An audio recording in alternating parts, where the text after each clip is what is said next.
Good afternoon, everyone. My name is Nilesh Bajaj. I'm co-founder of Vayve Mobility.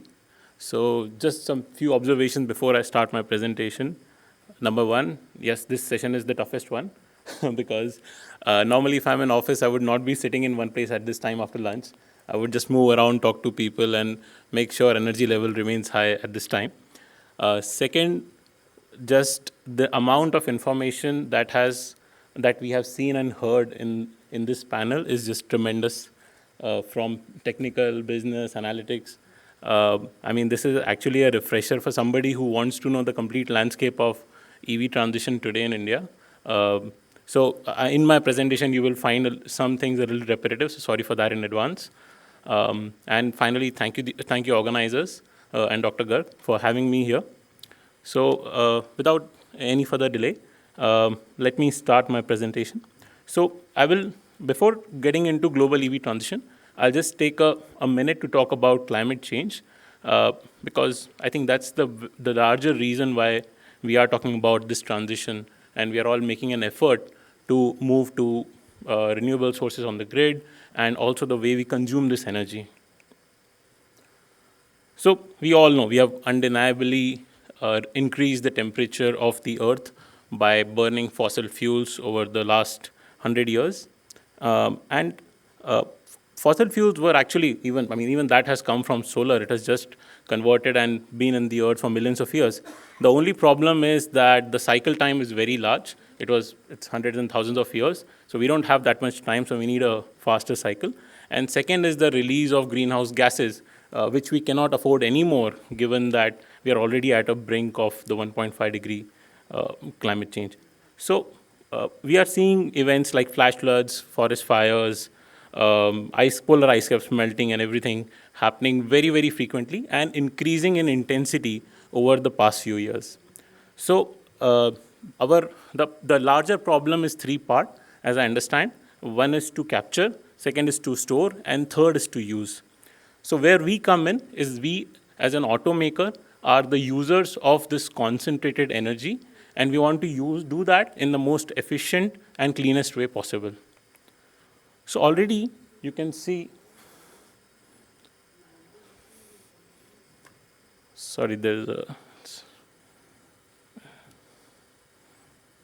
I'll just use this, yeah. So already a lot of OEMs have committed to convert to 100% electric vehicle production in the next decade or a little bit more than that, because we all understand that we are a significant contributor to this consumption part.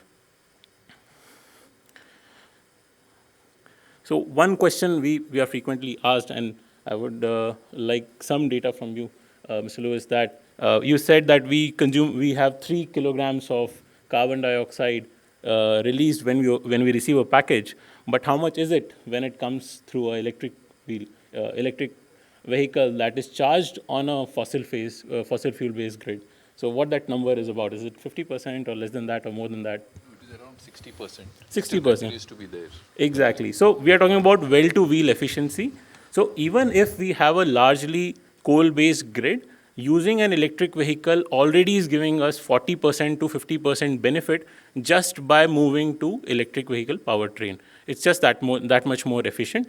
And given with our efforts to move to a renewable generation, especially our targets of 450 gigawatt by 2030, this is a process, and any transition, it will take time, but this is the right step in the right direction. So for the first part, which is the adoption of electric vehicles in India, we are doing great. Three-wheelers are leading the race, followed by two-wheelers. Government policies have been extremely supportive for these categories.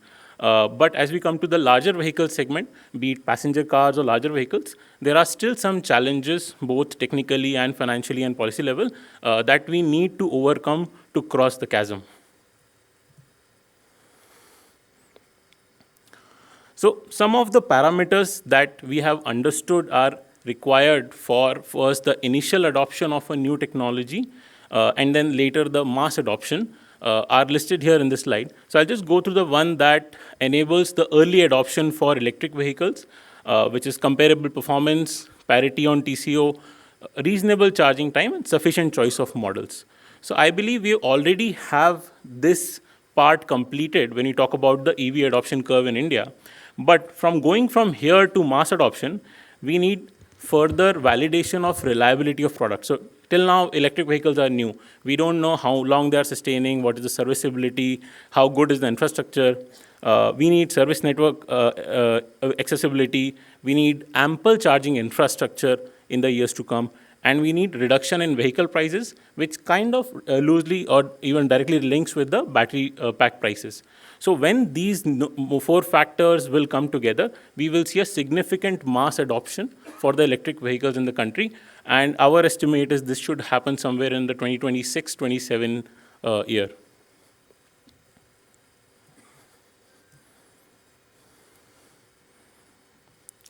So I will talk about things that are new and that are happening in the space of electric mobility because we are making a transition from ICE to electric. So it is not that everything that was happening in the ICE age, or sorry, the internal combustion age is kind of carried over as it is in the electric mobility space. We are actually seeing things and vehicles and form factors and systems which were not possible to be created before, but are now possible as we are making this transition to the electrification phase. So starting with the most futuristic is the eVTOL, vertical takeoff and landing, very futuristic. We have seen it in all the sci-fi movies. There are very reasonable estimates that by year 2050, this will become one of the major transport or urban transport mechanisms because we will be using the Z parameter or the height of the cities, and it will help decongest the cities. Coming a little bit closer to autonomous vehicle, that is a reality now. So if you look at Tesla, already delivered more than 3 million vehicles, will probably deliver fifth millionth vehicle this year, and most of them are fully capable of level 5 autonomous driving. So autonomous vehicle is a reality. Drivers may become, optional. If you want to drive, you can drive. It's just like moving to an automatic car. So things that we thought will come in future are already here. Fast charging is a thing which is helping us make a shift from internal combustion engine to electric mobility because it helps us with the range anxiety. You don't have to wait a long time if you are going long distances. Because right now, mainly the adoption of electric vehicles is limited to limited range operations, such as limited campus operations or city operations. So fast charging is very, very critical if we want to see a large acceptability of electric vehicles. And fourth, and the point in which I'm going to deep dive in my presentation, is mini mobility. So mini mobility is a new category which in a way has been around since decades, but as the transition to EV powertrain is happening, it has kind of rejuvenated this category. So McKinsey describes mini mobility as a 3 or a 4-wheeled vehicle for 1 or 2 people, which is lightweight and has speed suitable for urban transport. So this is a category of vehicle which we believe is going to be revolutionary as we make a transition from internal combustion engine to the electric age. So mini mobility has several advantages over both the 2-wheelers and the 4-wheeler categories between which it sits. So number one advantage is that these are far more efficient because of lower mass, lower cost, lower bill of material. Second, they are easy to drive and park. They are very small. So in our extremely congested cities where we don't have space, they are saving on infrastructure and they are making life a little bit easier. As compared to 2-wheelers, they're far more safer and comfortable. So although 2-wheelers are convenient, but that convenience comes at a cost that you're not safe from weather, from pollution, or you're not comfortable in a hot or a rainy day or even a winter like in Delhi. So mini mobility gives you comfort of a car, but convenience closer to a smaller vehicle. And with this small size, the impact on the environment to manufacture these vehicles is also significantly lower. Just consider, I mean, if you're buying an electric car that has a 50 kilowatt hour battery pack, versus if you're buying a small car for your everyday use that has a 15 kilowatt hour battery pack, but the ranges are comparable, the real world usage range is comparable, which one would you want from a sustainability point of view? Next, it is affordable charging, not just from cost point, but also from time, because a smaller pack means it can be charged faster. And again, when I'm saying smaller, it does not mean that you have to only slow charge it. There are vehicles which are small, and yet they support the CCS2 or fast charging standards. And finally, all these parameters make mini mobility the perfect vehicle for city use. So there are already sufficient examples across the globe of mini mobility, but the one stellar example which I would really like to refer is the Wuling Mini EV in China. That vehicle has been selling for more than 3-4 years in China. Only in year 2022, they sold more than 5 lakh quantities of this single model alone. There are a number of other smaller vehicles also in Chinese market. We see a variant of this as MG Comet launched in India recently. We have vehicles like Microlino and Citroen Ami that prove the demand for similar category of vehicles in European market also.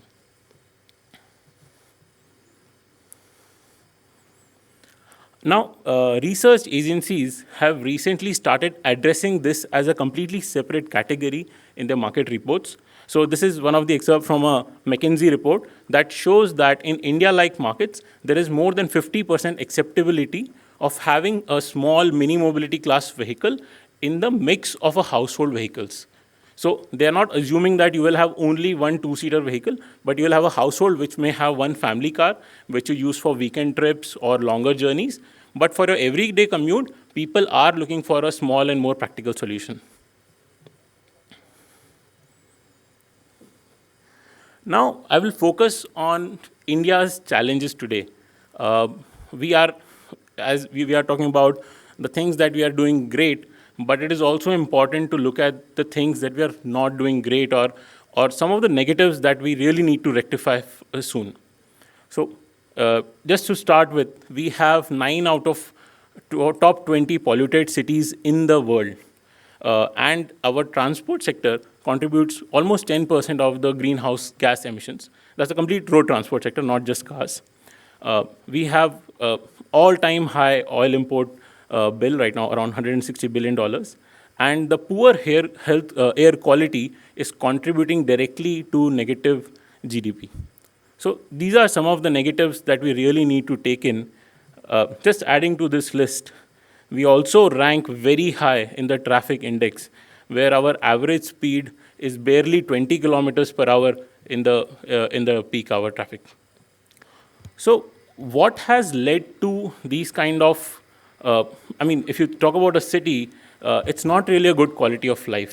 So here is a little bit statistics on what type of cars were selling 8 years ago versus what are selling today. And the biggest difference, and you would know even without me telling you, is that SUV contribution has gone up from 16% to almost 42%. So people have started buying SUVs and started using them as their primary vehicle in the cities.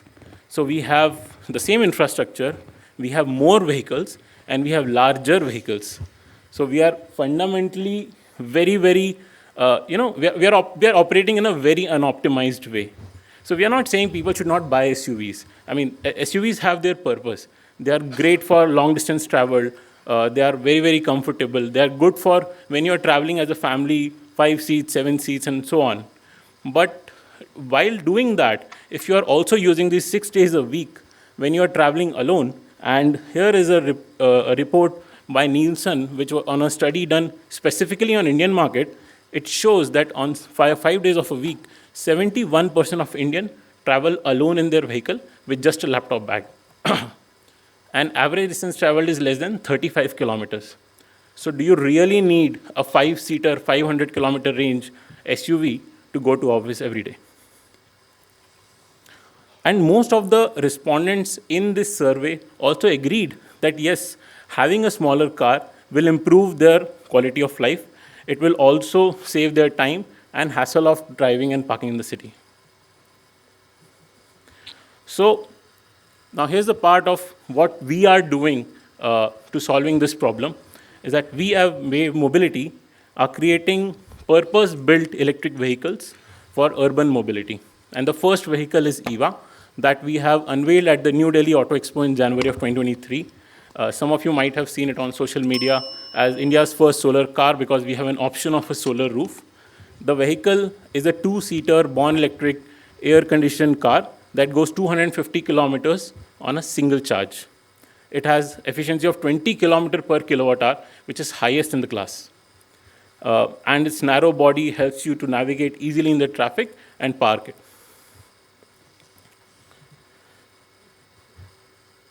So having a small car also help us achieve the United Nations Sustainable Development Goals. So we have low emissions, basically direct or indirect. We have cleaner cities, cleaner air, lesser noise pollution. And because of the high efficiency of the smaller vehicles, the vehicle fosters responsibility of consumption of resources. So when we are saying just moving to EVs is not sufficient, also it is important to look at what we are consuming in the process. So thank you. That's it from my side. Mini mobility is part of our vision for the sustainable and renewable future.